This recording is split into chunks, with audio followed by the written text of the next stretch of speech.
So this is the first time I charged the car for a longer period, for 4 hours.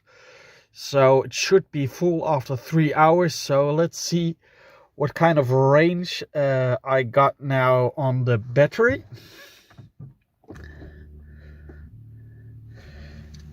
Here you can see that the battery is charged fully, and I should be able theoretically to drive around about 40 kilometers on the battery. So that was my first complete charge. By the way, I found a disadvantage because, as you can see, it's raining, there's some drizzle, and then you have to get the wet cord, power cord or charging cord, and to stow it in the back. So that's not ideal, as it's lying around somewhere on the floor. So yeah, that's maybe a disadvantage of having to charge your car in rainy conditions. Okay, so now I'm driving the first time with a fully charged battery. So let's see how far I can get with this battery. Volvo states, and as you just saw, I should have a range of 40 kilometers. But after driving on the parking lot and a small part here on base, you can see that already 2 kilometers are gone. The weather is slightly windy and rainy, so let's see if we're able to get to 40 kilometers.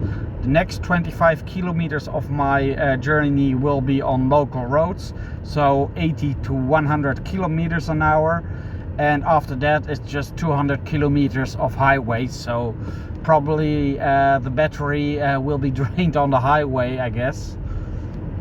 But let's see if I can make the first 25 kilometers on the battery when driving those local roads. As you can see, I'm driving 100 kilometers an hour, and I expected the petrol engine also to run and to be a bit supported with the hybrid battery drive. But as you can see, I'm driving fully electric. Otherwise the drop here would be solid when the petrol engine is also working.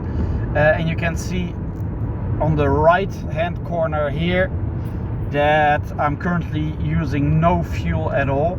And if I'm looking at how far I've driven, I think around about 10 kilometers, it adds up with the total range of the battery. I'm now at 30 kilometers left with battery life, and around about 10-11 kilometers driven would amount to the 40 kilometers they say you can drive on the battery. And if I engage the trip computer, if you look at TA, that's the consumption when I started driving. TM is when I resetted the trip computer.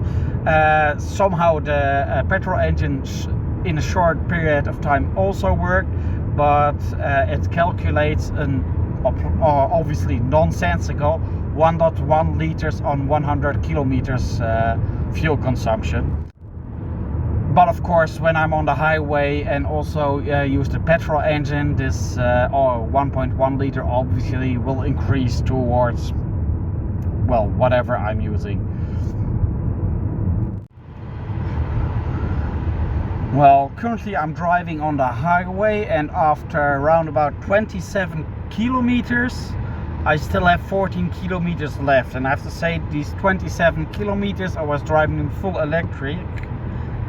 Now it's 28 kilometers, so if I add up the 14 kilometers left, we're talking about 28, 38, 42 kilometers, which is actually 2 kilometers more than the range the battery has. I guess because if you are rolling and just rolling and braking, the battery regenerates. So I guess as I'm doing that a lot, that gave me the 2 kilometers extra range in the battery.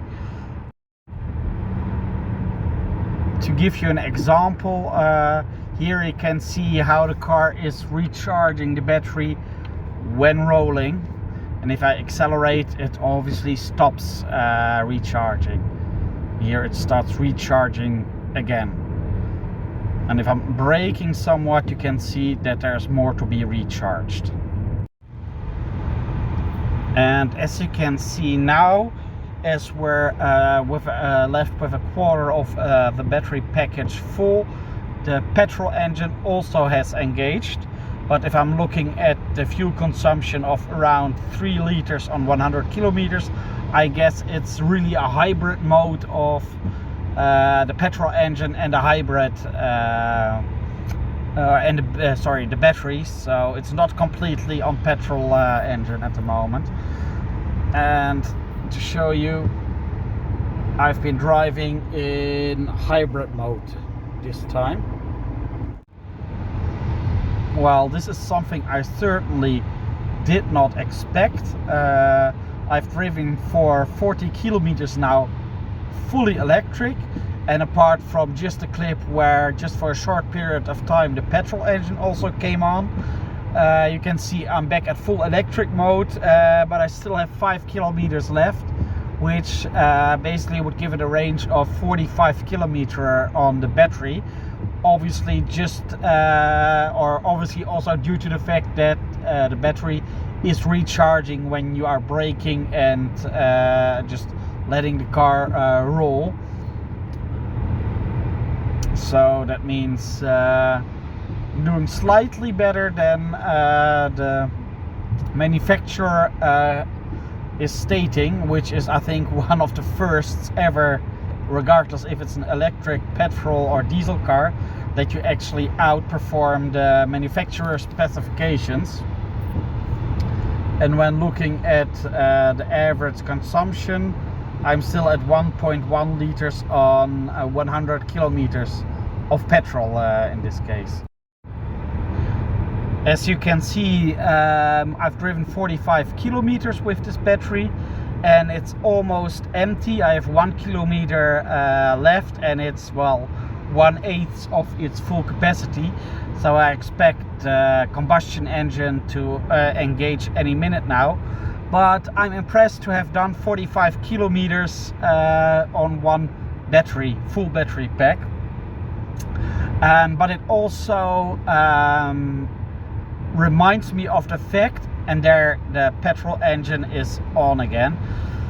The one thing is, by the way, the battery is recharging when driving,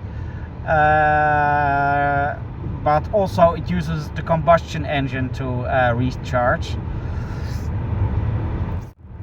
Anyhow, what I wanted to say was that it's really tough to compare different fuel consumption results with one another, more than with a regular combustion engine car, where you always have consumption differences based on your driving profile. With a hybrid or an electric car, your charging profile is also very important. To give you an example, I'm driving, I fully charged this car, did around 45 kilometers with one battery pack, and then I'm having to drive roughly 150 kilometers on the combustion engine, which obviously gives you a completely different consumption when, for example, if you have to drive 60 kilometers, do 45 kilometers on the battery pack, and then again are able to recharge it, which would obviously give you a consumption which is a lot lower than my driving profile. So that makes it harder to compare the different outcomes of different people with the same car, as it's really a lot more subject due to the driving and the charging profile. I think mostly even more towards the charging profile than compared to only the driving profile. I think how you charge it will influence the outcome of the fuel consumption a lot more than the driving profile. But anyhow, it's interesting, and now I can also think about how I will create the fuel consumption video, you know, I make. How to make a representative video which actually does show you somewhat the real circumstances and the real outcomes of the car, but that's for later. No idea how I have to do it yet.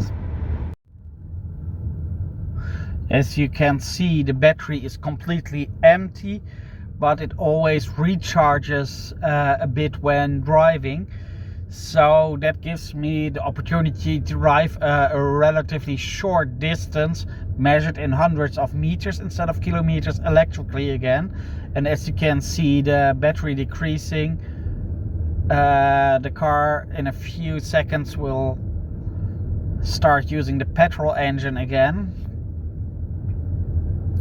So just accelerate, and here the petrol engine switches on again. But the main point is that there's always some life left in the battery, also after it's completely empty due to the recharging. Well, one thing I'd like to demonstrate here is a point I touched upon before. You can see at TA the average consumption of this drive, which was 1.1 when driving almost fully electric, and now is up to 4.2 liters.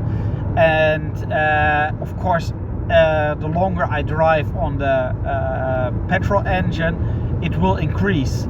And that's basically due to the fact that I'm not driving distances fully electric, maybe 60 kilometers, and only with a small portion on the petrol engine, which makes it so hard to compare the consumption of different drivers against one another, as the charging behavior makes such a massive difference. And here you can see the car charging the battery with quite a high consumption, around 10-11 liters. It's currently decreasing as the battery was completely empty and the car is charging it during driving. So I'm finally back home. As you can see, I'm just going to the TA here. I drove for just over 200 kilometers, or exactly 200 kilometers. And the trip average consumption is 5.2 liters. Unfortunately, I didn't film my trip this morning, which was exactly the same route towards work. And then it was with a completely empty battery also. But with similar conditions, I was having an average consumption, according to the trip computer, of 7.2 liters on 100 kilometers. Now, also calculated by the trip computer, it says 5.2, which basically would amount, by fully charging the car and driving 45 kilometers fully electric, it would mean with this driving profile, 25% of the total trip electric, a reduction in consumption of 2.0 liters on 100 kilometers. And I'm quite impressed by that. And basically, I didn't plan on the vlog on charging the car to become, well, a sort of fuel consumption test. But this concludes the vlog for today.